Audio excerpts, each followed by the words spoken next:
Hello all, welcome back to my channel Junu family vlogs. ఇంకా అన్నయ్య వదినల marriage series అయితే ఒక్కొక్క వీడియో అప్లోడ్ చేస్తూ ఉన్నాను కదా, రెస్పాండ్ కూడా అలాగే చాలా బాగుంది. మమ్మీ అయితే మ్యారేజ్ అయిపోయిన నెక్స్ట్ డేనే సత్యనారాయణ స్వామి వారి వ్రతం అయితే పెట్టించారు. ఇంకా ఫస్ట్లీ ఆ వ్రతం అయితే కంప్లీట్ చేసేసారు. ఇంకా రీసెంట్గా అన్నయ్య వాళ్ళైతే ట్రిప్కు వెళ్ళారు, తెలిసిందే కదా. రీసెంట్ షార్ట్స్ చూస్తే అర్థమైపోతుంది. ఇంకా ఇలా మమ్మీ అయితే ట్రిప్కి వెళ్ళే ముందు రోజు సాయంత్రం అయితే ఇలా సాయి వ్రతం అయితే ఇంట్లో పెట్టించారు. వ్రతం అయితే చాలా అంటే చాలా బాగా జరిగింది. ఈ వ్రతంలో వచ్చేసి టోటల్లీ 5 కథలు అయితే ఉంటాయి. ఇంకా ఈ వీడియో మొత్తం లాస్ట్ వరకు స్కిప్ చేయకుండా చూడండి. ప్రతి ఒక్క కథకి ఒక్కొక్క మీనింగ్ అయితే ఉంటుంది.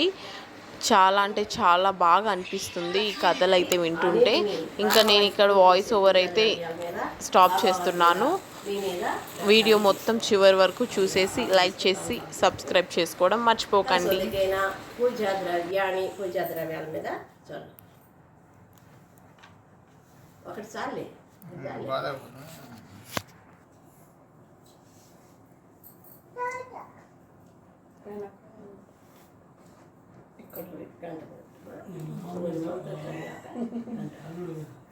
ఈ పూజలో ఈ ఒక్కసారి మాత్రమే గంట కొట్టే అవకాశం అన్నమాట. ఆగమార్థాంతు దేవానాం గమనార్థాంతు రాక్షసాం కురు గంటారావం తత్ర దేవత ఆహ్వాన లాంఛనం గంట కొట్టింది.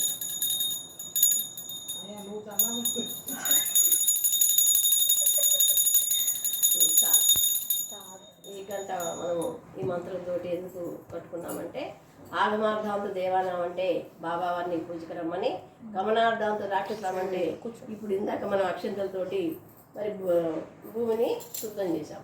ఇప్పుడు ఈ గంట ద్వారా మనము ఏం చెప్పుకున్నామంటే, ఆగమార్థం దేవన గమనార్థం రాక్షసం అంటే మన మనసులో కూడా ఏమైనా ఇటువంటివి రాక్షస స్వభావ ఆలోచనలు ఏమైనా ఉన్నా అలాంటి ఆలోచనలు ఎటువంటి ఆలోచన లేకుండా మన మనసు కూడా పవిత్రంగా బాబావారి పూజకి సిద్ధం కావడం కోసము ఈ గంట గుండా ఈ మంత్రం గుండా మనము మనసును శుద్ధి చేసుకున్నాం అనమాట.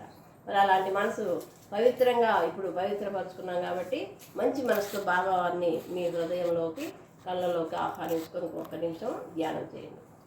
బ్రహ్మానందం, ఇద్దరు కళ్ళు మూసుకొని ధ్యానం చేయండి.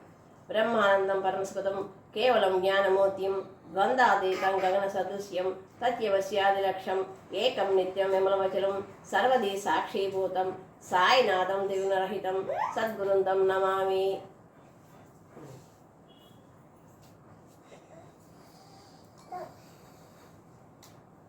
ఆగచ్చ భగవాన్ దేవస్థానే చాత్ర స్థిరో భవ యావత్ పూజాం కరిష్యేహం తావైత్వం సన్నిధవస. ఓం శ్రీ సాయినాథాయ నమః. ఆవాహయామి.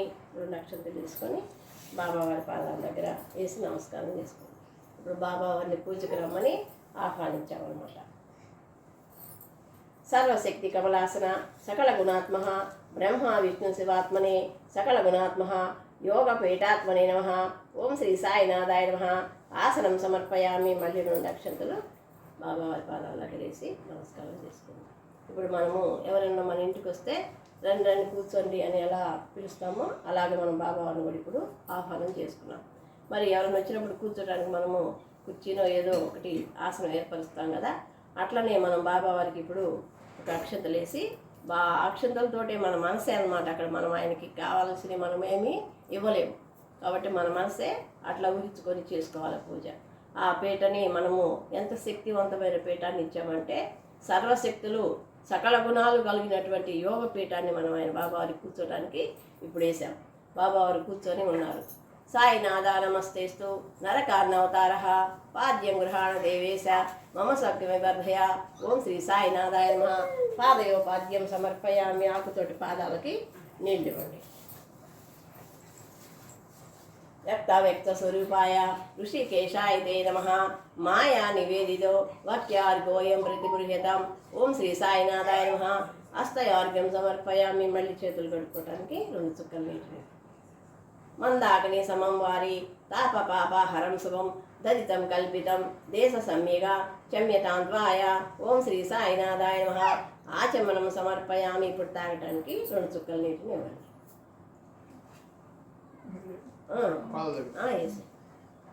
ఇప్పుడు మనము బాబావారికి కాలు కడుక్కోవడానికి నీళ్ళని ఇచ్చాం, అలాగే చేతులు కడుక్కోవడానికి కూడా నీళ్ళని ఇచ్చాము, తాగటానికి కూడా మంచి నీళ్ళని ఇచ్చామన్నమాట. ఇప్పుడు బాబావారికి తుడుచుకోవడానికి ఒక టవల్ని ఇస్తున్నాం. నమ శ్రీ వాసుదేవాయ తత్వజ్ఞాన స్వరూపిణి మధుపర్కం దదా మధ్య సాయినాథాయ తే నమః. ఓం శ్రీ సాయినాథాయ నమః. మధుపర్కం సమర్పయామి. ఒక ఒత్తికి కొంచెం కుంకుమ పెట్టి తుడుచుకోవడానికి టవల్గా అందించాలి.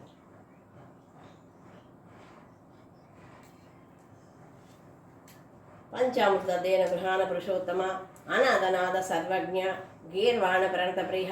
ఓం శ్రీ సాయినాథాయ నమః. పంచామృతం సమర్పయామి. మళ్ళీ 2 చుక్కల నీటిని బాబావారికి సమర్పించాలి. సర్వే సముద్రాః సరితస్తీర్థాని జలదానదాః ఆయాంత యజమానస్య దురిదక్షయకారక. ఓం శ్రీ సాయినాథాయ నమః. స్నానం సమర్పయామి. ఓం శ్రీ సాయినాథాయ నమః. మంగళోదక స్నానం సమర్పయామి. మళ్ళీ 2 చుక్కల నీటిని ఇవ్వండి.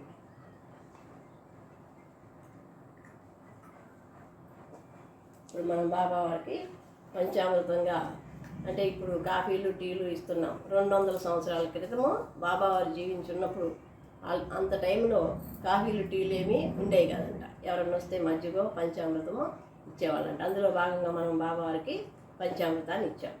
మరి మీ ఇంటి నీటి యజమానస్య అంటే ఈ ఇంటి నీటిని మరి బాబావారికి సప్త సముద్రాల నీటితోగా భావించి స్నానానికి కూడా నీళ్ళని ఇచ్చాం. అప్పుడు సబ్బులు ఏమి సరుకులు ఉండే కదంట. ఎంతసేపు స్నానం చేసినా ఒట్టి నీళ్ళతో స్నానం చేసేవాళ్ళంట. అందుకు కానీ చివరిలో కొంచెం గంధం వేసుకొని స్నానం చేసేవాళ్ళంట. అందుకని మనం మంగళోదక స్నానం కూడా బాబావారికి చేస్తున్నాం. ఇప్పుడు మళ్ళా బాబావారికి కట్టుకోవడానికి బట్టలను ఇస్తున్నాం. వేద సప్త సమాయుక్తే యజ్ఞ సమన్వితే సర్వవర్ణ ప్రదేవాససి ప్రతిగృహ్యతాం. ఓం శ్రీ సాయినాథాయ నమః. వస్త్రయజ్ఞం సమర్పయామి. ఒక్కొక్క దూదికి బొట్టు పెట్టి పట్టుబట్టలుగా మీ మనసులో భావించుకొని బాబావారికి సమర్పించండి. సూత్రమంత్రమేషాం జ్ఞానయజ్ఞోపవీతినం తే వై సూత్ర విధోలోకైతే చ యజ్ఞోపవీతనః. ఓం శ్రీ సాయినాథాయ నమః. యజ్ఞోపవితం సమర్పయామి. మళ్ళీ ఇంకో కొట్టుకి కొంచెం కుంకుమ పెట్టి యజ్ఞోపవితంగా భావించి బాబావారికి అందించండి. వెనకట ఎంత దూరమైనా నడిచిపోయేవాళ్ళంట. అట్లా నడిచిపోయినప్పుడు జంజము చెమట పోసి వాసన వస్తుంది కనుక కొత్తగా జంజాన్ని ఇచ్చేవాళ్ళట. అలాగే మనం అందులో భాగంగా బాబావారికి కొత్త జంజాన్ని ఇచ్చాం. శ్రీగంధం చందనం దివ్య గంధాఢ్య సమనోహర విలేపనం సురశ్రేష్ఠ చందనం ప్రతిగృహ్యతాం. ఓం శ్రీ సాయినాథాయ నమః. శ్రీగంధం సమర్పయామి. గంధాన్ని బాబావారి శరీరానికి అంటించాలి. మంగళద్రవ్యాన్ని సమర్పయామి.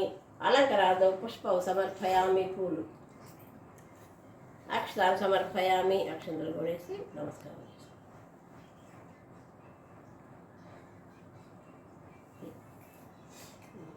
ఇప్పుడు బాబావారికి అతిథి మర్యాదలన్నీ కూడా అయిపోయినాయి.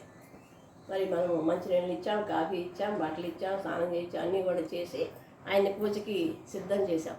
ఇప్పుడు మనం బాబావారి అదాంగ పూజ అంటే 24 అవయవాలకి పూజ చేయబోతున్నాం. ఆయనకి అలా పూజ మనం భక్తి శ్రద్ధలతో మనసు పెట్టి చేసుకుంటే మన ఒంట్లో ఏమైనా చిన్న చిన్న అనారోగ్య బాధలు ఉంటే తొలగిపోతాయని గురువుగారు చెప్తూ ఉంటారు. కాబట్టి మనసు పెట్టి ఈ పూజ చేసుకోండి. కొన్ని నక్షత్రాలు ఈ చేతిలోకి తీసుకొని నేను ఎక్కడ చెప్తానో అక్కడ వేయండి. ఒకవేళ మీకు అర్థం కాకపోతే పాదాల దగ్గర వేసేయండి. ఓం శ్రీ సాయినాథాయ నమః. పాదవు పూజయామి. పాదాల దగ్గర. ఓం భవబంధ వినాశకాయ నమః. గుల్బే పూజయామి. చీల మండలం మీద అంటే మోకాలు కిందికి పాదానికి పైన మధ్య భాగంలో. ఓం శిలది నివాసినే నమః. జంగే పూజయామి. మోకాలు క్రింద భాగం మీద. ఓం భక్తావర ప్రతిజ్ఞాయ నమః. జానుని పూజయామి. మోకాళ్ళ మీద. ఓం సర్వాధారాయ నమః. ఉరుహ పూజయామి. తొడల మీద. ఓం సాధురూపాయ నమః. జగనం పూజయామి. తొడల పై భాగం మీద. ఓం భక్తి ప్రబోధకాయ నమః. కటిం పూజయామి. తొంటి మీద. ఓం సర్వమత సమ్మతాయ నమః. మధ్యమం పూజయామి. నడుముల మీద. ఓం బ్రహ్మచర్య ప్రభాసితాయ నమః. ఉదరం పూజయామి. పొట్ట మీద. ఓం తాపశ్రేష్ఠాయ నమః. హృదయం పూజయామి. గుండె మీద. ఓం నిరాడంబరాయ నమః. హస్తౌ పూజయామి. చేతుల మీద. ఓం సర్వభూతాంతర్యామినే నమః. బాహు పూజయామి. భుజముల క్రింది భాగం మీద. భక్తాభిష్టప్రదాయ నమః. స్కందౌ పూజయామి. భుజముల మీద. ఓం ముక్తిప్రదాయ నమః. కంఠం పూజయామి. మెడ మీద. ఓం జ్ఞానబోధకాయ నమః శుభకం పూజయామి గడ్డం మీద. ఓం ఆది వ్యాధి నిర్మూలనాయ నమః అధరోష్టం పూజయామి పెదవుల మీద. ఓం బోధగణ వైషజాయ నమః ముఖం పూజయామి నోటిపైన. ఓం నిమ్మవృక్షముల తలంగతాయ నమః నాసికం పూజయామి ముక్కు మీద. ఓం సమస్త స్వరమూర్తయే నమః నేత్రం పూజయామి కన్నుల మీద. ఓం గురుభక్తి ప్రదాయ నమః కర్ణం పూజయామి చెవుల మీద. ఓం బహురూప విశ్వమూర్తయే నమః ఫాలం పూజయామి నుదుటి మీద. ఓం పుణ్యశ్రవణ కీర్తనాయ నమః కేశాన్ని పూజయామి వెంట్రుకల మీద. ఓం ప్రసన్నాధిహారాయ నమః శిఖా పూజయామి శిరస్సు మీద. ఓం ప్రేమరూపాయ నమః సర్వాణ్యం గాని పూజయామి అన్ని అవయవాల మీద పడేటట్లుగా మీకు నక్షత్రాలు వేసేసి నమస్కారం చేసుకోండి. వనస్పతి సముద్భూతో గంధోడ్యగంధోత్తరమః ఆగ్రే సర్వదేవానాం ధూపోయం ప్రతిగృహ్యత కట్టిని చూపించండి. ఓం సాయినాథాయ నమః అగ్రాపయామి.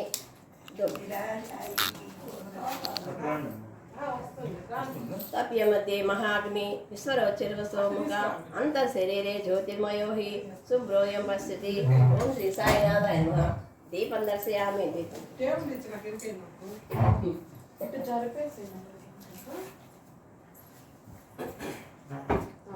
ఇంకా సోఫా జరుపు.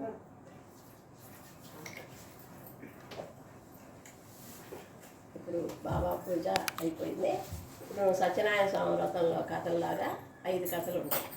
5 కథలు చదువుకొని దాని గురించి వివరంగా తెలుసుకున్నా. కొన్ని అక్షంతలు పట్టుకొని కూర్చోండి.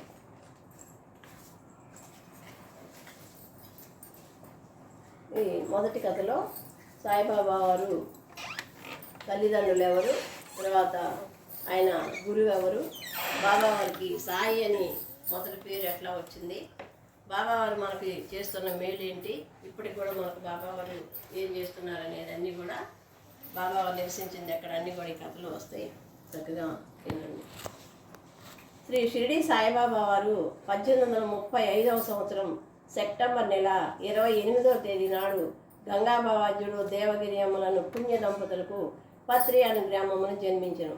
1839 వరకు అంటే 4 సంవత్సరముల పాటు రోషన్స్ అనే ముస్లిం ఫకీర్ వద్ద పెరిగి పెద్దవారైన తర్వాత సేలు అనే గ్రామంలో గల తిరుపతి వెంకటేశ్వరుని భక్తుడవు వెంకూసా అనే గురువు వద్ద పెరిగి అత్యంత రహస్యములతో కూడిన ఆత్మశక్తిని గూర్చి యోగ శాస్త్రమును గూర్చి వెంకూసా నుంచి భక్తి శ్రద్ధలతో నేర్చుకుని ఆధ్యాత్మికంగా గురువును మించిన శిష్యుడై గురువు ఆజ్ఞ ప్రకారము 1854వ సంవత్సరం మార్గశిర పౌర్ణమి నాటికి గురువును వదిలి షిరిడీకి చేరను.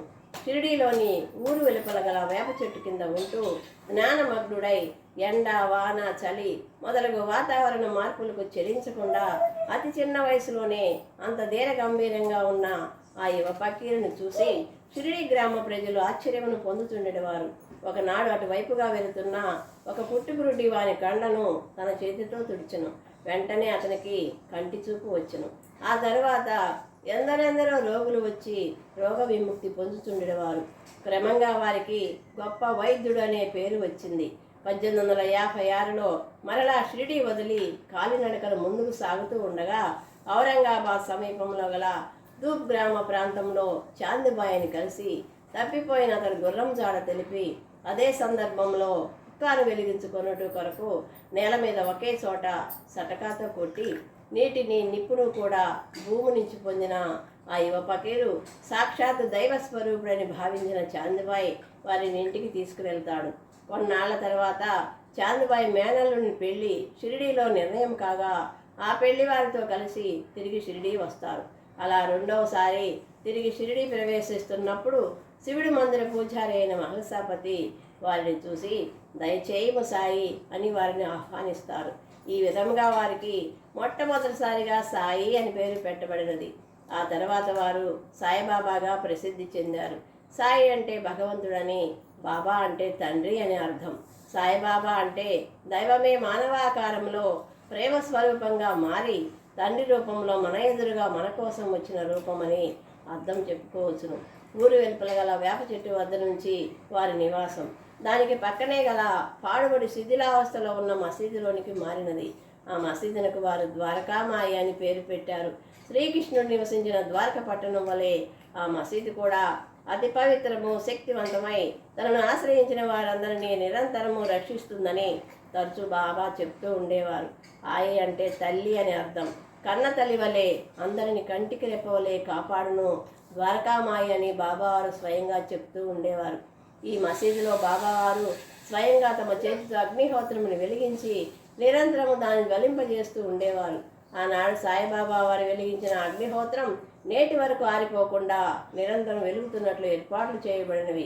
అందులోని బూడిదనే ఈనాటికి పవిత్ర ఊదిగా మనము షిరిడీ నుంచి వాడుచున్నాం.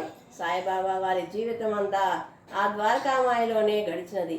ఆఖరికి వారు 1918వ సంవత్సరం అక్టోబర్ నెల 15వ తేదీ మంగళవారం విజయదశమి దసరా పండుగ నాడు మధ్యాహ్నం 2:30 శరీరం నుండి ప్రాణమును వదిలి విశ్వవ్యాప్తమైన దివ్య చైతన్యంలో లీనమై తన నిజ భక్తులు ఎప్పుడు ఎక్కడి నుంచి తలిచి పిలిచినా ఓయి అని పలుకుతూ వారిని రక్షించుతున్నారు. వారి భౌతిక శరీరమును ద్వారకామాయి మసీదుకు పక్కనే గల బూటి అను భక్తుడు కట్టించిన మందిరంలో సమాధి చేసిరి. దీనిని నేడు సమాధి మందిరం అని పిలుచుతున్నారు. మొట్టమొదట సాయిబాబా వారు నివసించిన వేప చెట్టును గురుస్థానముగాను, ఆ తర్వాత వారి జీవితాంతం వరకు నివసించిన మసీదును ద్వారకామాయి మసీదు అని, వారి శరీరమును సమాధి చేసిన మందిరమును సమాధి మందిరమని భక్తులు నేడు షిరిడీలో పిలుస్తూ ఉంటారు. శ్రీ షిరిడీ సాయిబాబా వారి నివాసంతో పునీతమైన ద్వారకామాయి మసీదులో ప్రవేశిస్తేనే చాలు, సర్వ పాపాలు తొలగి నిజభక్తులందరూ సుఖశాంతులను పొందగలరు. సమాధి నుండియే నేను సర్వకార్యములు నిర్వహించదునని బాబావారే స్వయముగా చెప్పినారు.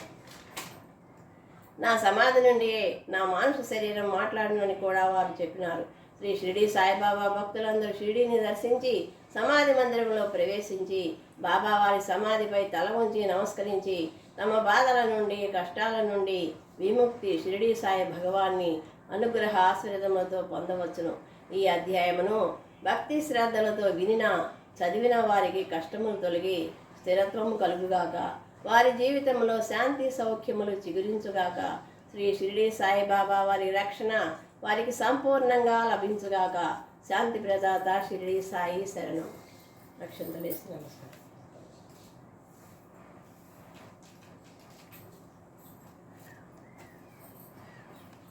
పండు పెట్టాయి, పండు లేకపోతే బిస్కెట్ ఏదో ఒకటి నైవేద్యం కొంచెం గిన్నె.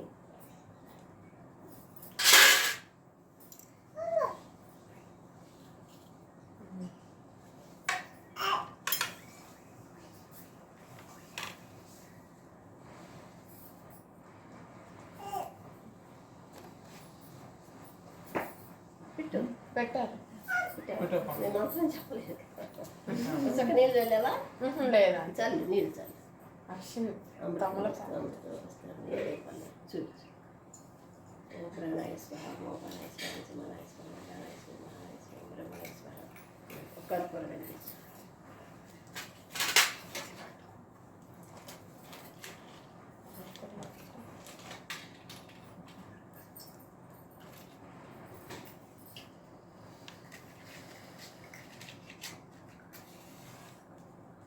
శ్రీ సచ్చిదానంద సమర్థ సద్గురు సాయినాథ్ మహారాజ్ की जय. దీపం సమర్థ సద్గురు సాంబశివ మహారాజ్ की जय. కోటి నీళ్ళు చల్లి బాబా గురువుగా చూపించి నిద్ర.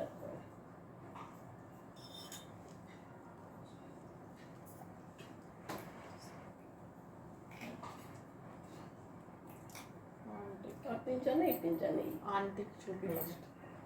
వెనకాలకి మధ్యలో నుంచి బాగా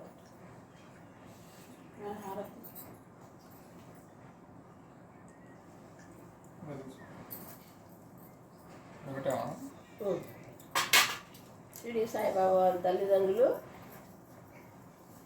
గంగాబావజుడు దేవగిరిమ్మ. అంటే వాళ్ళకి అసలు చాలా భేదవాళ్ళు అనమాట. పడవ నడుపుకుంటూ పడవ మీద వచ్చే ఆ డబ్బుల మీద ఆయన పోషించుకుంటూ ఎప్పటి కాపడు తెచ్చుకొని తింటూ ఉండేవాళ్ళు. కానీ వాళ్ళు ఈ విషయంలో పేదవాళ్ళైనా మంచి సద్గుణాలు అంటే ప్రేమ, దయ, శాంతి, ఓర్పు, నేర్పు ఇలాంటి సద్గుణాల్లో చాలా గొప్పవాళ్ళంట. అందుకే భగవంతుడు మరి వాళ్ళకు మెచ్చి వాళ్ళ కడుపున బాబావారు పుట్టాడు. శివుడే బాబావారిగా మరి ఈ కలియుగంలో జనాలు చెప్తే వినేటట్లేరు, మనం ఆచరించి చూపించాలనే ఉద్దేశంతో మన కోసం జనాల కోసం ఆయన మానవ రూపం ఎత్తి మరి ఎలా మనిషి బతకాలో జీవించి చూపించారనమాట. ఈ కలియుగంలో బాబావారు కలియుగ దైవం. అంటే మనం ఈ యుగములు పంచభూతాల కలయికతో ఏర్పడినాయి అంట. కాలచక్ర భ్రమణంలో ఈ సృష్టి యావత్తు వశమై ఉంటుందట. కాలచక్ర గతిలో 84 లక్షల జీవరాశులు ఉనికి తెలిపేది కాలగమనం. ఈ కాలగమనాన్ని మనం పూజించారంట. ఇదేంటి అంటే 4 యుగములు. ఒకటి హృదయుగం ఫస్ట్, తర్వాత త్రేతాయుగం 12,96,000 సంవత్సరములంట. తర్వాత ద్వాపరయుగం 8,64,000 సంవత్సరములంట. ఇప్పుడు కలియుగం. మనం కలియుగంలో ఉన్నాం.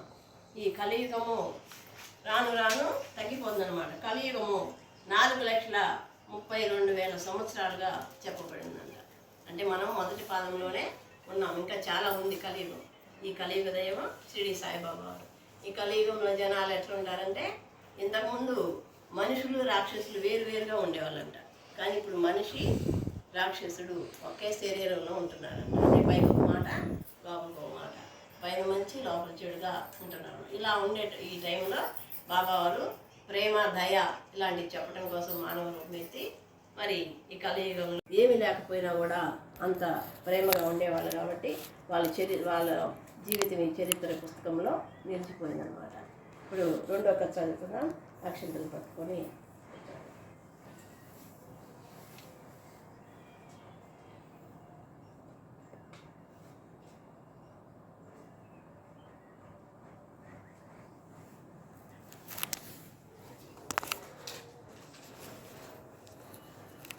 చంద్రాబాయి భర్త రామచందర్ బోర్పూర్ ఇంజనీరు. 1909లో ఆయన పండరీపురంలో ఒక వంతెన నిర్మాణం పర్యవేక్షిస్తుండెను.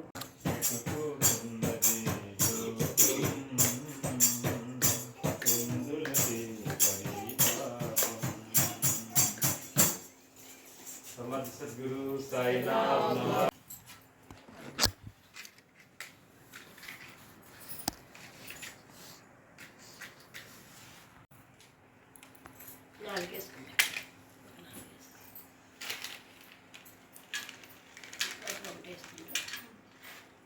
శ్రీ సచ్చిదానంద సమర్థ సద్గురు సాయినాథ్ మహారాజ్ కి జై. సమర్థ సద్గురు సాంబశివ మహారాజ్ కి జై. స్వామి సాయినాథాయ షిరిడి క్షేత్రవాసాయ మామకాభీష్టదాయ మహితమంగళం. స్వామి సాయినాథాయ షిరిడి క్షేత్రవాసాయ మామకాభీష్టదాయ మహితమంగళం. లోకనాథాయ భక్తలోక సంరక్షకాయ నాదలోకపూజ్యాయ నవ్యమంగళం. స్వామి సాయినాథాయ షిరిడి క్షేత్రవాసాయ మామకాభీష్టదాయ మహితమంగళం. బృందవందికాయ బ్రహ్మస్వరూపాయ ముక్తిమార్గబోధకాయ పూజ్యమంగళం. స్వామి సాయినాథాయ షిరిడి క్షేత్రవాసాయ మామకాభీష్టదాయ మహితమంగళం. సత్యతత్వబోధకాయ సాధువేషాయ నిత్యమంగళదాయకాయ నిత్యమంగళం. స్వామి సాయినాథాయ షిరిడి క్షేత్రవాసాయ మామకాభీష్టదాయ మహితమంగళం. జై మామకాభీష్టదాయ మహితమంగళం. జై మామకాభీష్టదాయ మహితమంగళం.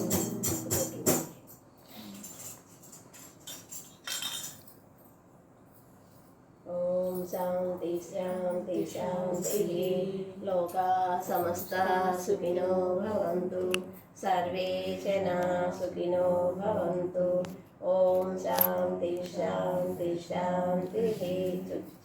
శ్రీ సచ్చిదానంద సమర్థ సద్గురు సాయినాథ్ మహారాజ్ కి జై. సమర్థ సద్గురు సాంబశివ మహారాజ్ కి జై.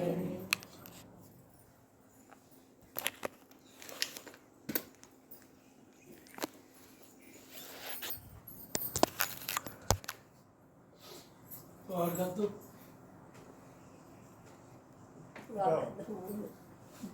ఆ ఇంట్లో ఆ దేవుడి దగ్గర పెట్టా చూపించారు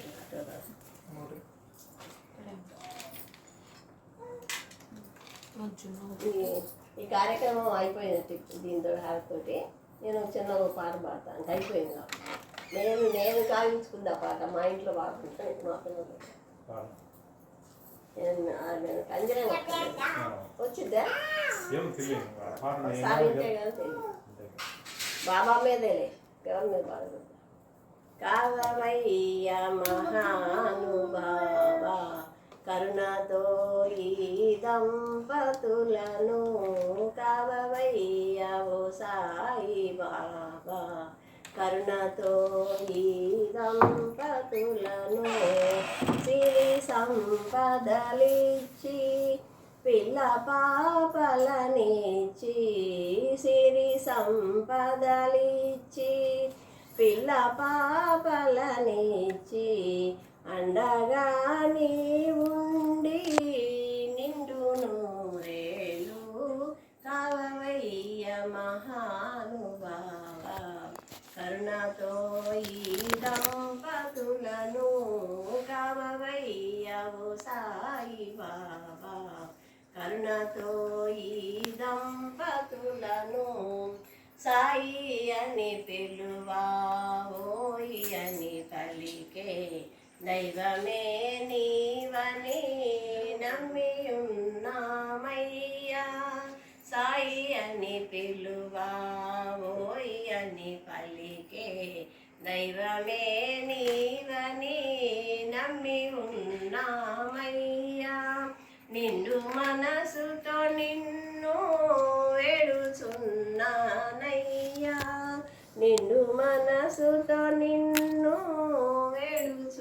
వేడుచున్నానయ్యా వేగమే హారతి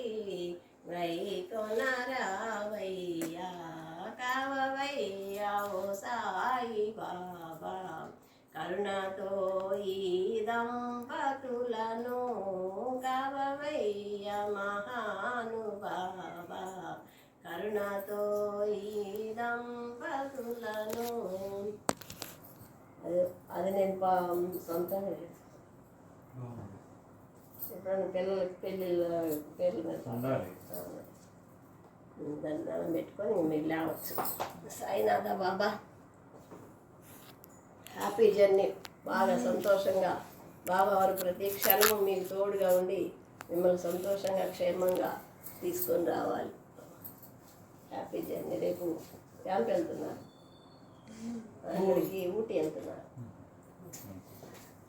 వాళ్ళతో పాటు బాబా కూడా రేపు వెళ్తున్నారు వెళ్ళి వాళ్ళన్నీ చూపించుకొని తీసుకొని వస్తారు ఇంకా లేవచ్చు